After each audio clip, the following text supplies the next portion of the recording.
乡亲好，欢迎收看出名台会。大家看到爱看到了安酱嘅天气哦，了特别系突然嘅滚热气，了片也系出山全国十台后面嘅位数，所以大家看到了安酱嘅天气。挑讲呢，菜地嘅农民也非常安大病，上个对心里了嘅休闲农业起，不过见大病见退痛也一直冇看到薪资。今年呢，总算为11年，为了正式广告变做了个滚热休闲农业起哦，像大家看到个后背了，动有特色个休闲农场，南摆会用个调过了个法令个葡萄来转型，还看呢也会结合菜地所有个整体资源，向下来好好规划。出面台会根本特别要想到突然时从常温产时中，为了菜地个乡亲面对面，向下来关心讨论安尼个滚热休闲农业起，一定列下眼皮去到开会现场。开会了！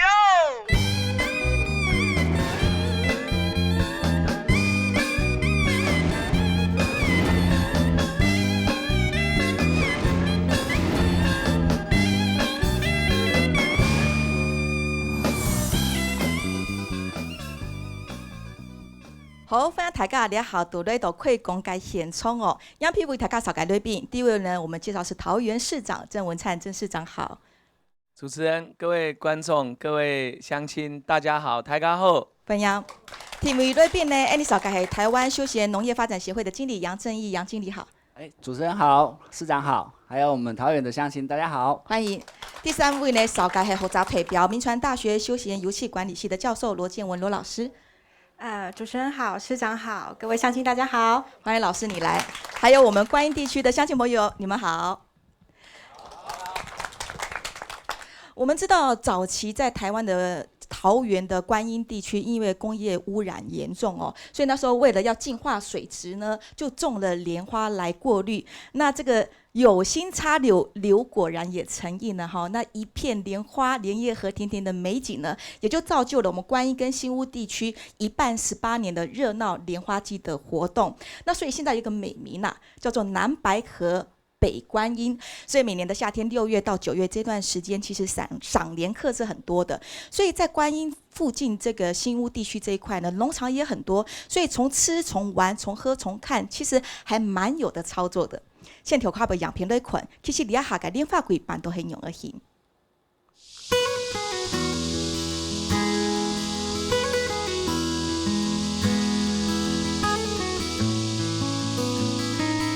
天龙以前披登柜台片内常有我嘅莲花贴，可那过去水风色拍出嚟莲花，天天风有来有去，见到嘅莲花回到闹嘅世界。桃园观音韩国新妇夾到嘅嘢莲花贴，都會上嘅動多人客來呀看蓮花翕相。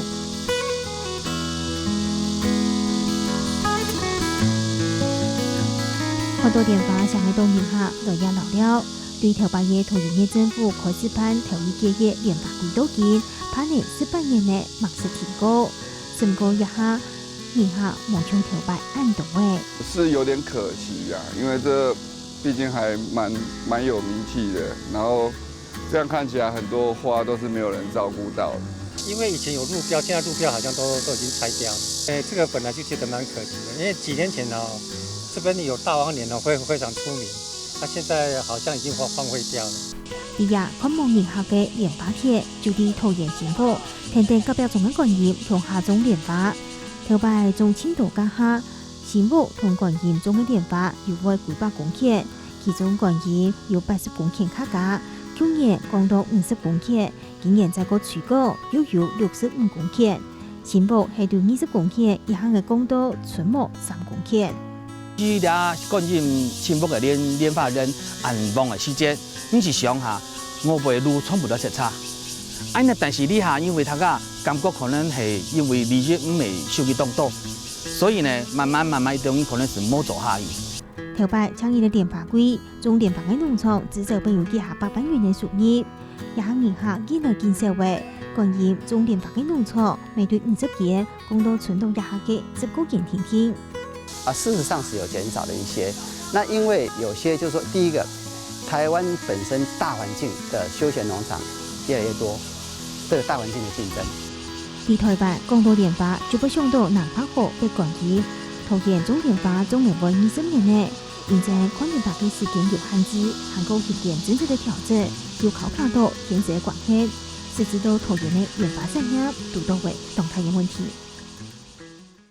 难道曾经盛时一时的这样观音莲花季会走入历史吗？会如此衰落吗？我们来看一下它的比较。其实，在过去它到最鼎盛的时期，那时候栽种的莲花总面积来到100公顷，观音是占了大宗，占了80%，80公顷。那现在呢？现在的状况是怎么样？现在的面积下降，差不多砍了将近一半，来到65公顷。所以不管观音也好，新屋地区也好，种植莲花的面积都是缩减的。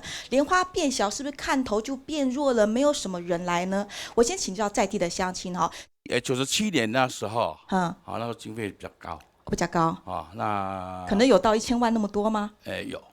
那现在来办呢？那现在的经费是不多，但是我们多少经费，我们尽量办多少事情，一样努力去做。也许只剩下200万、300万，但是努力去做。是的。那我想请教一下，为什么莲花栽种的面积越来越少了呢？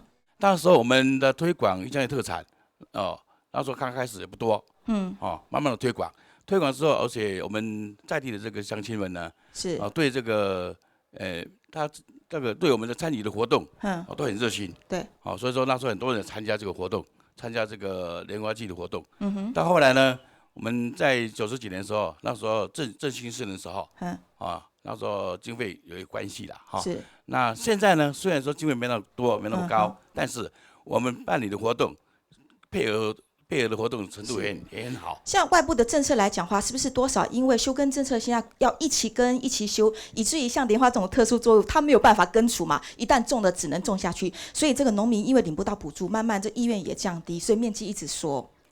有关系哈。那这样面积缩，那外面的人来看，他们有看到想看的东西吗？这么多年的活动办下来，人一直冲高不了那个人客的数量，是因为行程没有什么新意吗？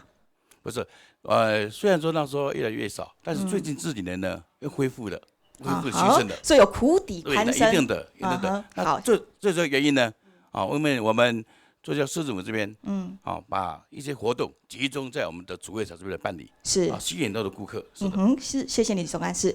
所以一个活动如果要办得热闹、兴盛、永续，活动性的支持，可能在预算上都要做更通盘的规划哈。谢谢你请坐。我也请教一下在地农场的经营者来告诉我们说，我想先请一下你们的意见哈。这位先生你好。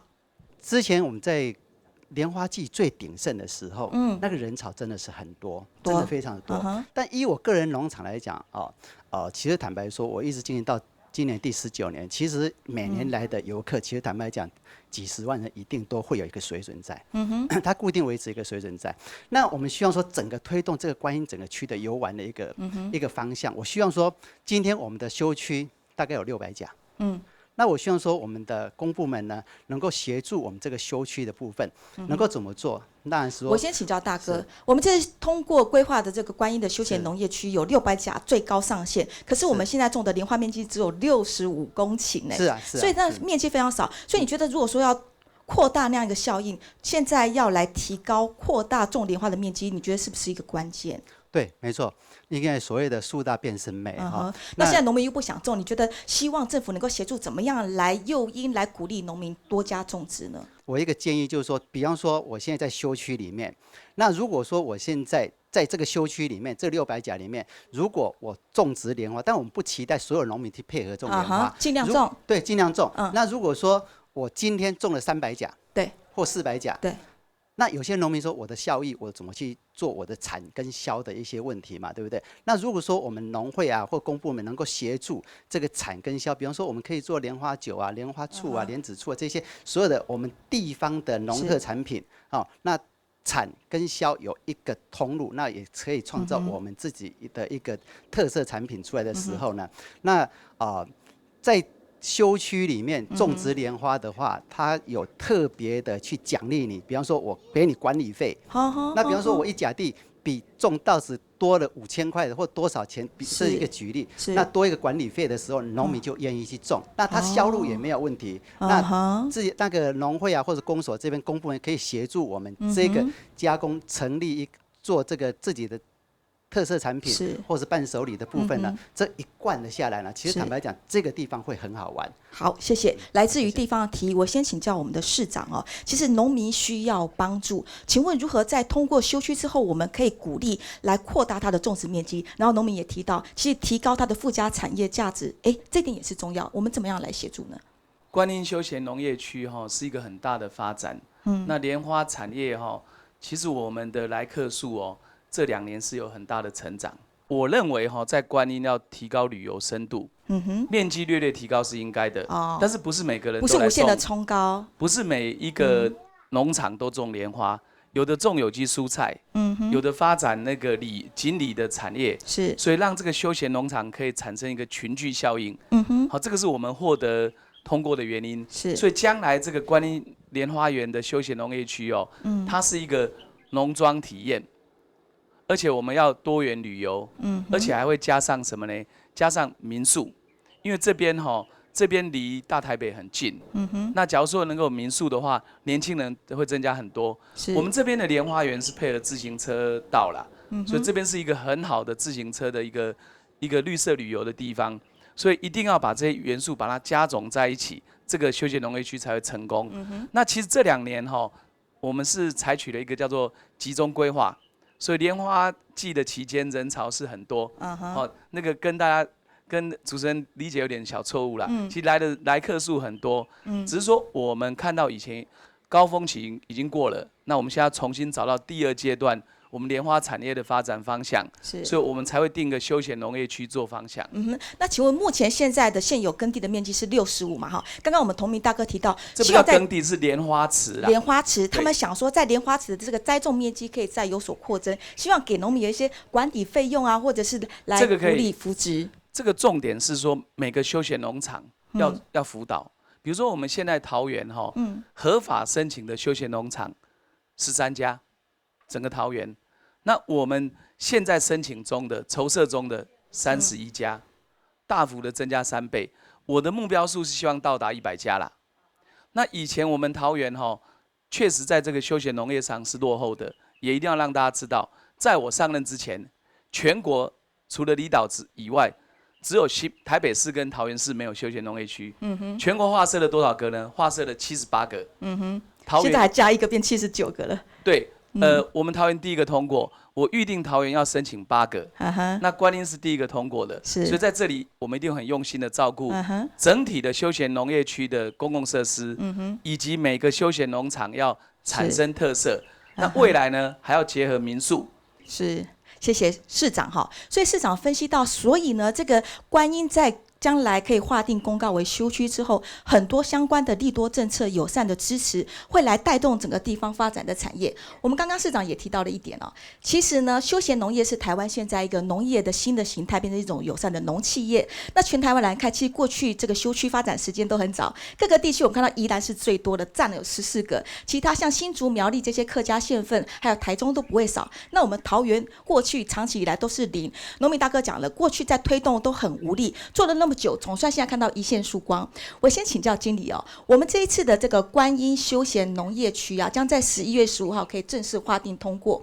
那呢，我们在这个地方上有一定基础的情况之下呢，把它规范出来这个范围，总共呢有591公顷，在非都市土地里面的这个休闲农业区里面是最高上限，快到600公顷了这么大的范围，一天走不完吧？您的观察在其实辅导全台湾各个休区来看，以观音在地的产业跟它的环境特色这样子这么大的一个范围，应该要怎么样结合，怎么样走，会是把这个休区一开始做就可以做得很成功，而且事半功倍。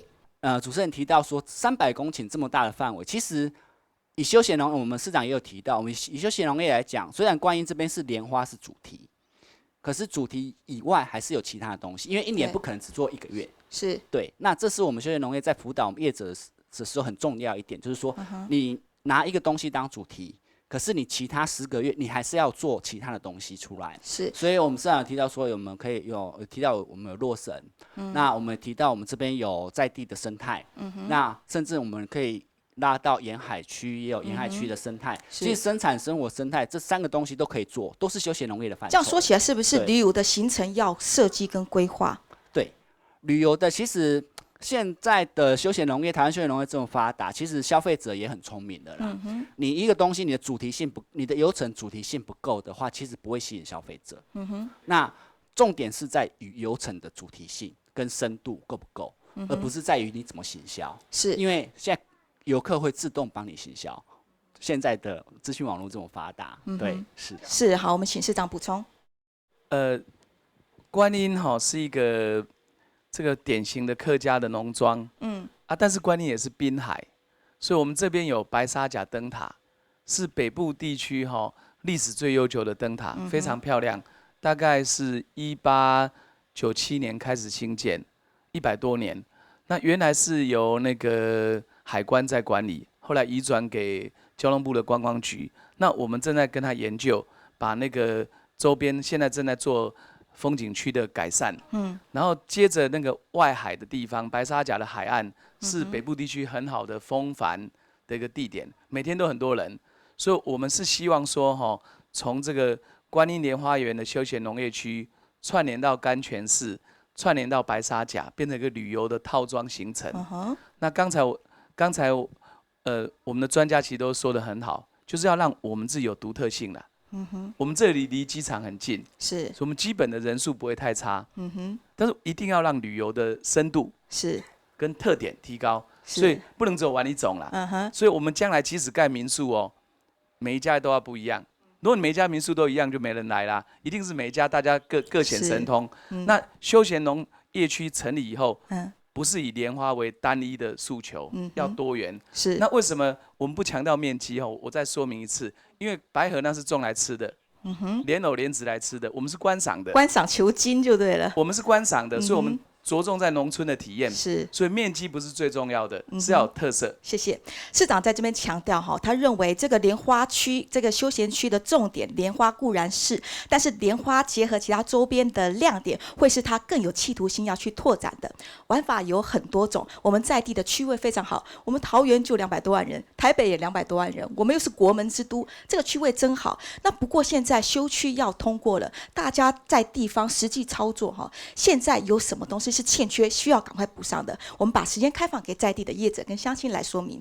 再补充一下，是，不是休区可以民宿我希望能开放到台15线的偏远村、偏远的乡村因为脚踏车作者常常要都不利这个才个咱观音来都想投诉，要住宿，就是把它编列为偏远地区就可以申请民宿，跟休区买赛结合。因为你袂使全连园呀要有结合灯塔，结合我们千年早教。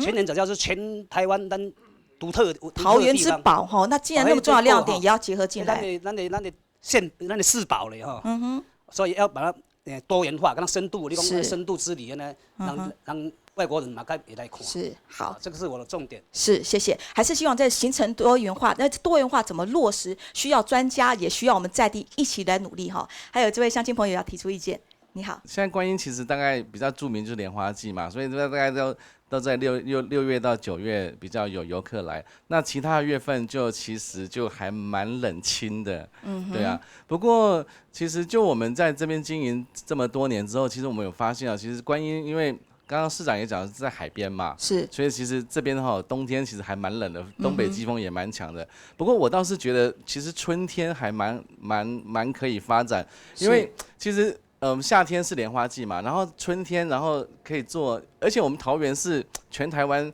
花卉生产最多的一个县市其实我觉得花卉的季节应该在春天，然后百花盛开，然后也可以一方面可以帮这个莲花季做暖身这样子。是，好，谢谢你的建议。请坐，这位先生你好刚刚这位朋友提到了现在担心的是我们桃园的观音地区，当花季过了之后，就怕是冷淡季节来临。这种空窗期是不是你们也地方上特别感触？希望空窗期可以怎么样透过规划来让整年度都可以玩都有人？我们观音就在莲花季之后，我们是不是可以办一些洛神花季啊，控窑啊？不同花期的花也拿进来办，而且还有其他的农庄的活动。然后在莲花田上面，我们也可以采一些萝卜，那萝卜刚好在冬季，在过年那一段期间，我们也可以采收，也可以再吸引一波的游客进来。是，这是我短短的对谢谢一些意见。好，请坐。我们听到地方上大部分的意见呢，肯定我们现在既有的环境特色跟过去努力的基础，可是在这个行程上的包装，还有这些景点的重新再塑造，因为我们现在是休区的身份咯，将来是不是有更多友善的政策来资源得到更多？老师，我想请教哈，作为一样都是我们台湾很可贵资源的农村啊，或者是天然的环境，作为是休区跟不是休区，那个差别在哪里？现在我们的桃园观音会变成是第一个桃园境内通过的这样的休闲农业区哦。你看到刚刚乡亲们普遍提出来的问题是东西有，可是怎么把它草料变成活色生香推出去，做永续性的发展？你有什么样的观察跟建议？因为观音是未来会成立休闲农业区嘛，那但是目前还不是，所以其实刚刚我过来的时候，其实有点小迷路，对，不知道怎么走。对，所以将来如果成立休区之后，当然呢，我会有大量的经费，然后会辅导大家，那甚至是在交通导引的部分，我觉得这个是游客要怎么来一个很重要的一个重点。是对，所以在成立休区跟非休区的这个过程当中，当然是会有很大的不一样的地方。对，那另外就是在于，例如我们辅导，就是专业团队在辅导农民的时候，其实他们最大的问题就是，老师，我们有想法啊，但是不知道怎么样去做。对，所以他们会教他们怎么写活动的企划书，要教他们怎么样去写规划报告书，然后去申请一些相关的经费。那对他们来讲，我觉得这个是非常大的一个帮助。是，谢谢市长。那我请教一些基础的建设，过去固然有，但是要怎么样再更强化？有些导演的方面，还有另外一点，专家在这时候介入好像也很重要。是不是在地方上需要被帮助的时候，他们可以立刻得到支援？未来休闲农业区要整体的规划公设，那包括不是只有路标导引，我们自行车道要把它整理好。那我希望有个主展场可以办活动，那每一年活动的展场可以吸引人潮。对。那像我们在新屋办过地景艺术节，观音我也有考虑要再办地景艺术节的副展场，能够把那人潮带动农村艺术，是艺术再造。那另外一个就是那个辅导团呐，就是说我们现在每个休闲农场要把它升等，因为它现在合法化的过程可以盖到20%加20%就有40%，所以那主体建筑20%蛮容易的。那另外的20%要做什么？比如说控窑，比如说农村体验等等展示，我觉得这个应该是要想办法让既有农场再升级。另外一个点是说民宿我是希望能够成立一个单一窗口，来专门受理民宿的申请，要教大家怎么申请。因为很多乡亲我说，市长11月公告以后要申请民宿，要怎么申请呢？毫无头绪，就是不知道怎么，因为农社都是那代办人申请，那我们应该教他们怎么做。是啊，莲花季6月到9月，那其他的9个月要做什么？我们其实观音的农产品真的很多。我想瓜果是我们一个很大的特色，是另外一个特色是那个客家的咸菜，毕竟是客庄的料理。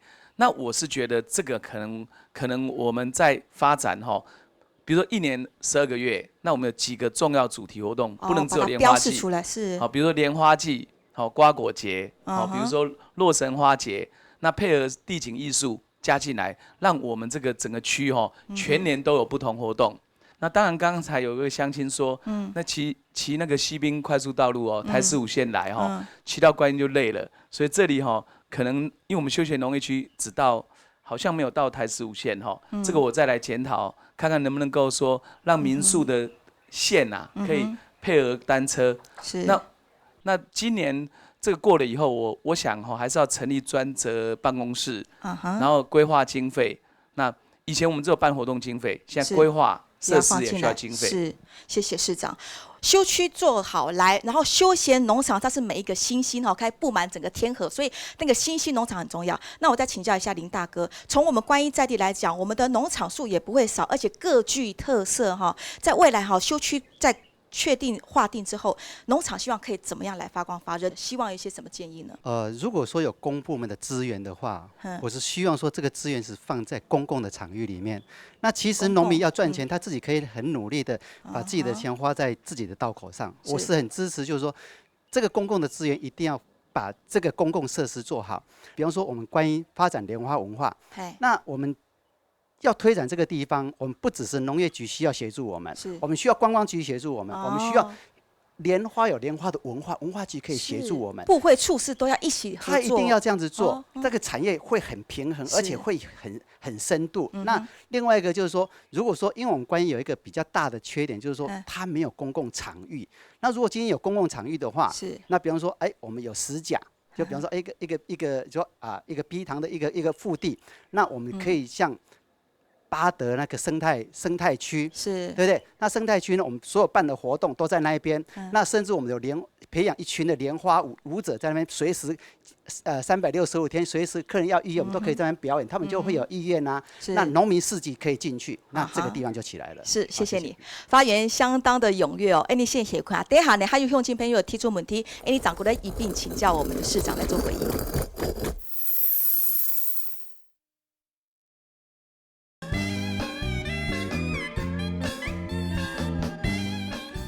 好，欢迎大家到转到出面台会嘅讨论现场，你呢度係土壤嘅灌入哦，我開放現場嘅鄉親，還有乜嘅意見有提出來麼？我們先請這位先生。以前的話，就是在71年、72年的時候，在做土地重劃的時候，那時候重劃都沒有去規劃到這個學校預定地、公園預定地、停車場，公共空間很少，公共空間幾乎都沒有。所以說，現在這個蓮花故事館要放在哪邊都有問題所以說在這邊希望市長也可以協助我們在休區要成立在規劃當中的時候，我也非常強力的要求我們規劃團隊把我們這個10之8號這個埤塘把它規劃在裡面因為蓮花本來就是水域的，在這個埤塘應該像個生態的部分，是不是能夠把它納入像我們今年的那個台灣燈會那個清塘園那個荷花在那邊大王蓮在那個埤塘裡面表演這些活動都可以進駐到我們蓮花區這邊來這樣的話甚至說蓮花故事館也可以設置在那邊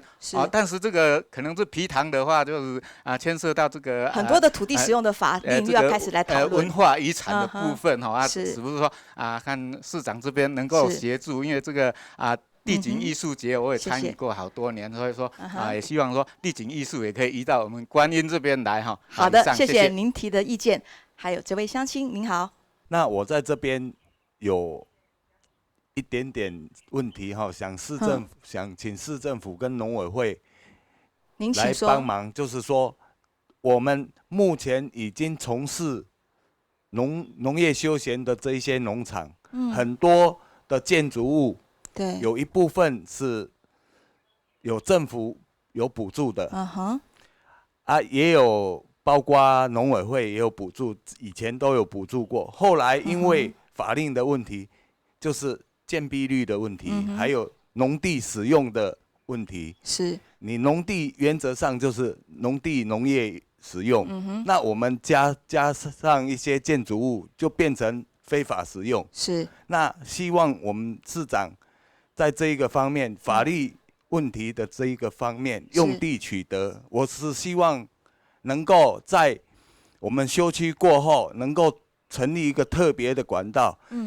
已經在從事休閒產業的這一些農場，是不是輔導他？是，不要讓他拆掉，拆掉是真的是浪費資源。輔導大於起地了對，然後輔導他合法化。是。輔導他能夠很順利的繼續經營下去。是，謝謝。您好，謝謝，請坐。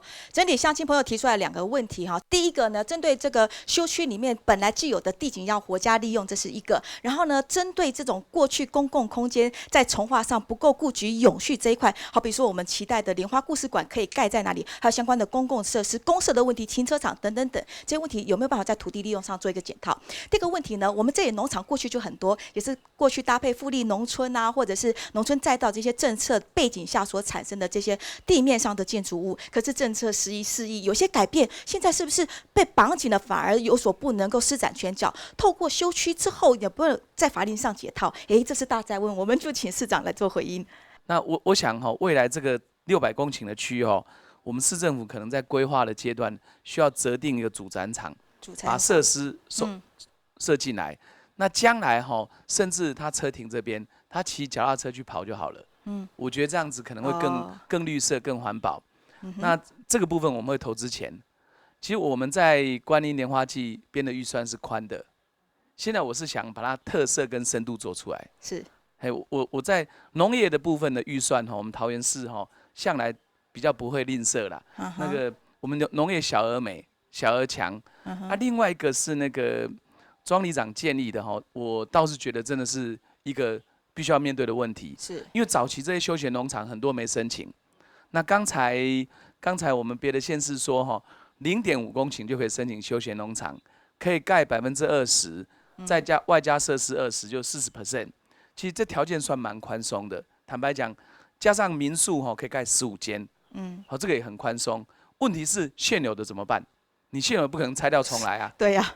所以我想我可能要我们市政府内部要弄个辅导政策，让现有的可以适当修改就好，可以就地合法。如果不能就地合法的话那现有的会问说休闲农业区过了，那别人都过关了，那我没过关。这样很心酸啊。我想这个乡亲的意见我都听进去了，这些问题都是很具体，这个不能回避的。庄里长说的，一定要让既有的农场可以越过门槛，要能够适当修改以后就地合法，不要被就地正法。很幽默的点子王市长市长在这边做的回应，我想很多我们在地的农场主人这个心烦意乱的一件大事情基本上已经得到了一些回应，希望将来是更友善，以辅导的方式来去切入管理。市长提到这600公顷的观音休闲农业区呢，将来可以结合到的很多的景点之外呢，看到这沿海的4个区草踏沙丘、观音早教、新屋石户，再加上刚刚市长讲到的白沙甲的整个风景区，可以串联成一带一路这样子可以走那我们现在来谈的就是说，这整块怎么样在这种环境生态的永续利用上，可以结合休区，让整个休区的价值升级。地方上有一些建议要提出来的是吗？我是桃园在地联盟，专门关心我们桃园的早教，尤其是我们观音这一带的早教是。我先简单介绍我们的桃园的早教。大家听说的保护区是在这里，这个紫色的地方，这里大概4.5公里，叫做关心早教野生动物保护区。是。那其实我们很早以前在大园的许厝港这里就有一个湿地许厝港湿地，那是国家级的湿地，对，非常重要。对，但是实际上我们桃园的早教有27公里，从这里一直到竹围渔港。是。那27公里里面呢，最漂亮的一段呢，我们以为是这里。但是我们最近去看了之后，才发现了最漂亮的是在这里，就是这一带大潭的海岸那边的早教。其实它比那个新屋溪口这一段现在的关心早教那一段呢还要漂亮。你说更漂亮、更完整，而且现在还仍然在这。是我们透过这个电视墙的影片，这个就是老师您讲到现在在大潭那一带很完整，你可以介绍一下它的特性吗？现在各位看到的这个早教呢，它是藻类造的礁。跟我们平常听到的珊瑚礁不一样，珊瑚礁在热带地区到处都是，但是藻礁很少。藻礁少之外呢，要像我们桃园有27公里这样连绵的，那更是少见。我能说，就我所知道的全世界大概是我们台湾这一片藻礁呢，是最大片，而且呢，成长的最旺盛的地区。老师，那我请教，问题拉回，我们今天讨论的主题是这个观音休区会过，那这个休区它是整个一个整体性的环境来评估刚刚市长提到这个白沙甲将来做风景区要连成在一起，请问你觉得我们的桃园之宝早教在这个生态观光上跟休区是可以相得益彰？绝对可以。我相信大家都不期待客人来到我们这里呢，就是走马看花，甚至一顿饭都不吃就跑掉了。那如果希望有民宿这一些呢，可以带动地方的观光的话，就一定要有深度的旅游。这个深度旅游，除了我们现有的那个莲花种种的，包括其他各种农产品的深度的对农业的产品的了解之外呢，能够到我们的国宝级的自然地景去看。如果我举一个简单例子，高美湿地的生物的数量只有我们藻礁的1/5，但是从去年呢来到高美湿地和到我们关心藻礁这个地方参观的人口比较起来，高美湿地的人口竟然是我们关心藻礁的40倍。哦，所以老师觉得这个绝对是个亮点，应该被考量进来。我们的生态比他们好，他们却有那么多的超过我们，原因在哪里？是我们的设施、我们的管理这些还不够。其实我有许多的副案，我非常期待有机会来跟市长呢找一个时间，一起来谈谈这一些哈，给市长一些建议，是谢谢你，一起来保护这个藻礁。谢谢潘老师，请回座。潘老师告诉我，介绍我们藻礁哈，所以这个重要的生态地景，怎么样有一些合宜的设施，或者是参观导览的计划，可以帮助这个地景活起来，跟人产生互动。我问题先请教我们的杨经理，再请市长回应哈。经理，刚刚我们大家讨论有一个共识哈，来观音休区不是只有看莲花，来我们多的是宝展现给你看。那你也强调行程的丰富性在于多样性的点哈。那像生态环境教育，我们休区其实除了讲究农业的吃喝玩乐之外，有一大部分是不是也在讲生活跟生存的价值？像这些环境教育的问题，您怎么看藻礁对于观音休区的这一块可以发生一些升级上的正面效果？以休闲农业范畴，其实不是只有农业哈，不是只有农业，包含了生产、生活、生态各方面。游客来，你就不是游客，游客来是受教育者，好，他是来学习我们的藻礁的生态跟文化，所以那个带法就会完全不同。我们不把游客当游客，我们把它当成一个教育的生态教育的一环，我觉得这是很重要。那这样子，如果以生态教育来操作的话，其实那个就是一个很完整的一日游程。那如果以特色产业来做的话，假设是莲花，那莲花现在就是赏花加上用餐，那可能是半日游程。那是不是可以如果再串上一个藻礁生态导览，或者是说一个灯塔的观光，其实那个很容易就可以串出来。那所以说，市长也有讲，就是我们先以农场或是以莲花为主的一个点来吸引客人，然后慢慢扩及到别的地方。那不同的线、不同串联的方式，那就会导致你这个我们观音地区就有很多不同的玩法。那客人来就可以就是一直再来，因为他今天可能吃了这家农场的餐，去另外一家农场采了果，可是他觉得，他要带小朋友去做生态，那就又来观音一次。我觉得这才是我们一直有客人来，那不会只做莲花季的一个很重要的。所以那个回头客的创造在于它的深度哈，市长深度也是你一再强调的，请回应刚刚潘老师提到的一些建议。那我觉得关心藻礁这里哈，它是一方面哈，它是特别的它是所谓的植物的，不是那个珊瑚虫造礁，是植物的造礁。那这造礁形成的丰富的包括鱼类、贝类、蟹类，还有很多丰富的生态。那我也打算有编列预算要做藻礁的生态教室，有成立巡护队。其实目前核心保护区的部分过去污染确实很严重。我们这几年推动的计划叫做强化版的这个猫头鹰计划，就专门防止偷排的啦。这一块关掉20几家工厂。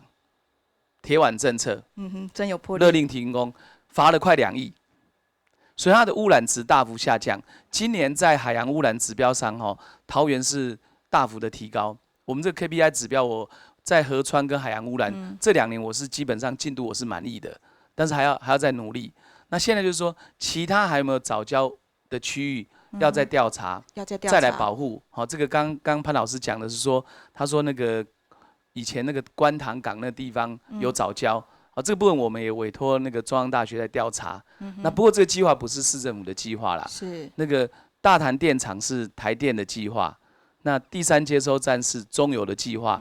那计划仍然在我的了解如果跟这个藻礁跟环保有冲突的话，仍然需要在中央层次去讨论。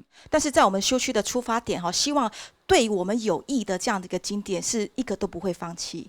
我想最重要就是说，白沙甲灯塔跟关心藻礁这2个点是结合到海边，甘泉是结合客庄的生活，所以我们希望把整个这个整个多元性能够保护好。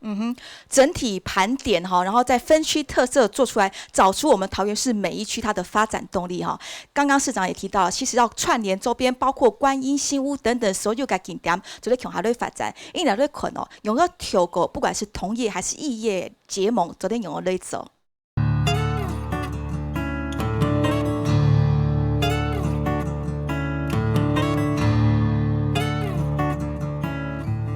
秋天内来到观音的莲花田，都是早蹦一百。不过农场主人冯永祥更加强自家的种植技术，安尼年下秋天没看得到莲花。常常有人说夏荷秋莲，夏荷秋莲，我会很不死心，为什么只有夏荷我们看不到秋莲？那我现在已经可以控制到说，它从5月母亲节之后开始开花，可以开到差不多11月。不过对种莲花是种类生产的农民来讲，秋天是行到动爱梦幻的世界。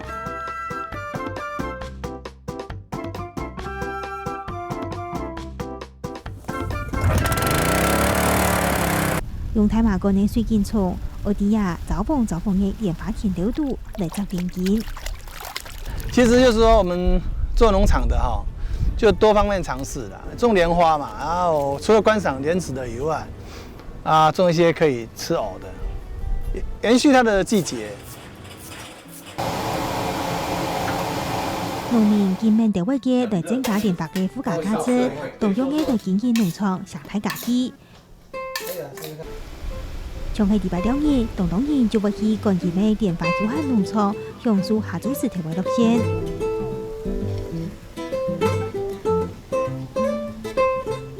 喺观音海船的视听古迹拍沙甲灯塔，咪系东人可以翕相的其中一个景点。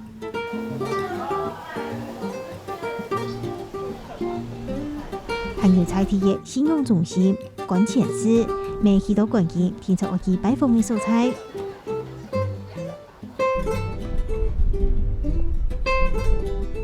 到位林阿妹，喊做得去粤我唔讲顺风的私人茶摊，期待私人茶看日头落山。观音做得讲起了日有限的好蔬菜，是唔过头摆一条景点都冇相互串联，地方的公共资源冇好好整合，大家都係自家做自家嘅。20公园单打独斗做联络，回到的啦，掠到种有机蔬菜的，唔希望讲伊只休闲农业企业来安排。做一日游的路线来做两年头落来，还有较多景点服务掠到人头向下了啊哟。用团体的方式来合作，观音体系希望对莲花出发，然相互的资源整合起来，对个有限农业的方向来发展。帮助我们在辅导我们来做休闲期哈，想要讲爱做可能还有前途。莲花嘅发起端爱彼此产业天作个转期，成立票限农业企业目标，讲嘅10公年内，一直到今年，以将有有嘅机会，大本菜天儿动到嘅希望。看到样片，你看到其实吼，而家事情会做到先讲，各则普惠、各则单位会相互的填修哈。我现在开放给现场的乡亲哈，我们也有观音，也有新屋地区。其实我们的这个修区的范围虽然要有一定行政上的这个划分，不过它的影响力其实是没有那么明显界限。游客来到这边漂亮地方都还是想去。针对这边新屋地区，有没有乡亲朋友有代表也要来表达意见的，请举手。我刚才听到市长讲的这个部分，对于观音新屋这个休闲农业的部分哈，我个人非常赞同，也非常赞赏。但是就环境，因为我自己本身是在地人，但是就一个环境的议题来讲，我希望市长既然已经做到这样的程度了，许多的在地的东西，一些产业。希望可以走到一个长民的部分。那么刚刚提到所谓的藻礁的部分，我们当然知道在大潭藻礁这一块，其实它是最壮阔、最辽阔，也是最美丽的一个藻礁群。它几乎可以列为世界遗产，只是很可惜，我们台湾目前不是国家，没有这样子的一个能力。是您的问题是？对，所以在这个我就直接跟市长讲，就在这个中油，他要选定这个第3天然气接收站，必须要毁灭相当大面积的一个藻礁。那么如果说今天你让外地的人来这边参观，你走到关心藻礁的时候，就突然停顿了，没有了，它没有办法延伸到许厝港。所以我希望在这个部分上，市长是不是可以针对这个大潭藻礁这一块部分，往后是不是也可以作为一个深度导览的区域？如果现在市长比较没有时间回答的话，希望找个时间我们可以针对这个问题也可以讨论一下。倾听乡亲的意思。谢谢那个吴小姐哈。那个大潭电厂哈跟那个第3接收站，目前是中央政府的计划，这已经延续很多年了。所以我为什么没有很快的说哈？因为他们正在审查。还在审查。如果要做环境差异分析，仍然是环保署在审查，它的审查权不在我们。那我的想法是这样子啊，就是说对我来讲，当然是保护面积越大越好，对不对？但是也不可能无限大，这也是没有办法的事。那经过调查确认的，我一定要先保护，我一定要把它顾好。是整个观音的休闲农业区的那个重点在于客庄生活的体验。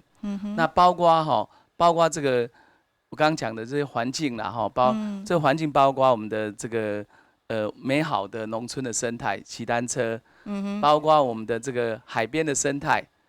海边不是只有藻礁，还有我刚刚讲的体验其实很多，沙丘、风帆的体验，也包括白沙甲灯塔，我们的历史建筑，包括我们甘泉寺，这个观音的历史的起点。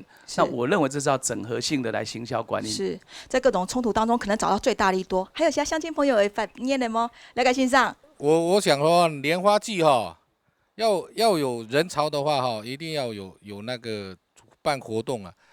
每次活动像那个莲花季以前都有吃西瓜比赛啦，西瓜大比赛啦然后还有哈密瓜那些品尝会现在的那个西瓜比赛的那个都已经到我们的尾声了，所以每次都没有那个。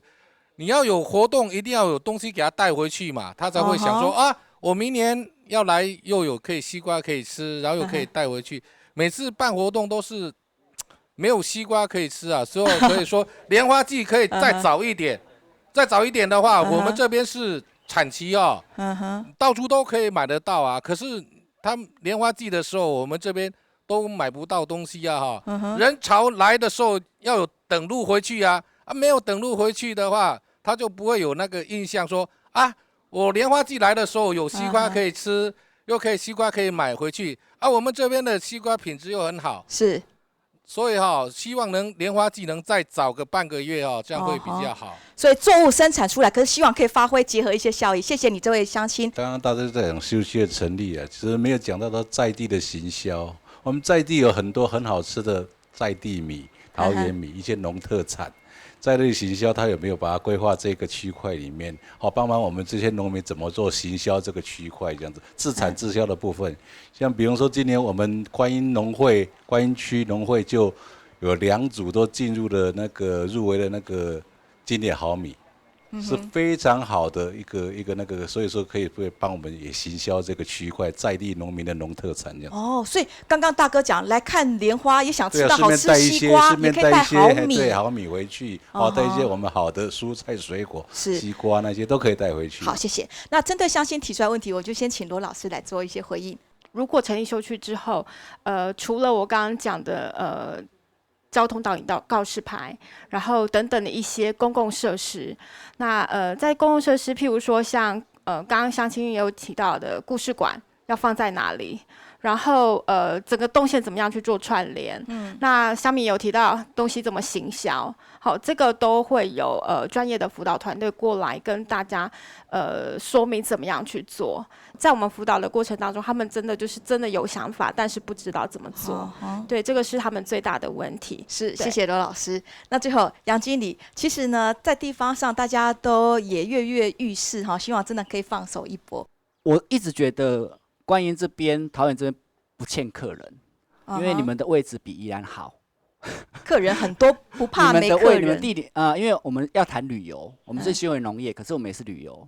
谈旅游的话，位置就很重要。你们的位置真的比宜兰好很多，而且又在国门，又在国门，就表示说，我会比较大胆的说，希望接下来休区我们业者要做，要朝国际的规格在做，因为你就在国门旁边很多人都会在桃园这边住，尤其是那种商务客或什么。其实，在宜兰很多以礁溪那么多饭店，还有说很多5星饭店来说，其实他们都跟在地的农户、农民做串联。因为饭店只提供高档的住宿设施，可是我们农民跟我们休闲农业，我们可以提供它的在地体验活动，所以我们就可以就做异业结盟这一块，我觉得这个是很好。最后结论时间，我们交给郑市长。观音以前有发生过大潭化工镉污染的事件，那我们桃园在我上任之后，我申请了大概将近6亿元的经费，要把污染农地限制开发的部分要全部复育。而且我预定3年内都会完成。复育之后就是换土，全面换土。不是上下翻刻土而已，全面换土把它完成。那但是环境负荷，我认为观音仍然是重的，所以所有的工业的污染指标都要控制住，让观音的农地也能够维持原来的生态。我想污染指标就是要让它大幅下降。是这边桃园的那个我们的总量管制区已经现在要加严好几倍的管制区已经成立好几个了，所以很多的工厂他知道说他必须要再提高等级，那他们也愿意推动绿色生产。目前他知道我们这方面的标准已经拉得很严了，所以我在想这样的措施下来连续几年河川污染指标会大幅的下降，整个环境都会改善。而且我今年申请了观音跟新屋的下水道系统，那这个工程需要投资70亿，所以将来观音跟新屋的生活废水也不能排放到这些溪流。那你看现在很多的电塔，我也希望说那个观音新屋这边那个主干线可以地下化，因为观光考量，整个让它视野更好。就台15线沿线我们要让这个电力的主干线地下化。观音莲花园休闲农业区终于要在11月15号公告，那公告以后事情才开始。我们希望有专责的单位，专门的预算能够辅导一方面公社要整体改善、整体规划，二方面每一个亮点我们要辅导支持。那希望既有的农场可以越过门槛，得到合法的执照；新的农场发展特色。那民宿大家现在有一点还不晓得怎么申请，那我会来办这个民宿申请的说明会。那整体规划做好了以后，我相信会有停车场，会有主展场，会有莲花的生态馆也会有一个，如果能够结合皮塘的话，就会有水上剧场。但这个地点我要好好找。那不过希望大家来了桃园，记得来观音来体验我们的莲花产业跟我们客庄的这个休闲农业。谢谢市长，好，感谢大家今日都安热烈咧讨论了个议题。大家对提防起价为了个常常都有动到个可能性等等为期待啦吼。了都提防政府个三方推动下，希望做得看到了开发结果个好成绩。以上系出面台会到土壤管理个讨论，非常感谢大家个小群来参加，你再会。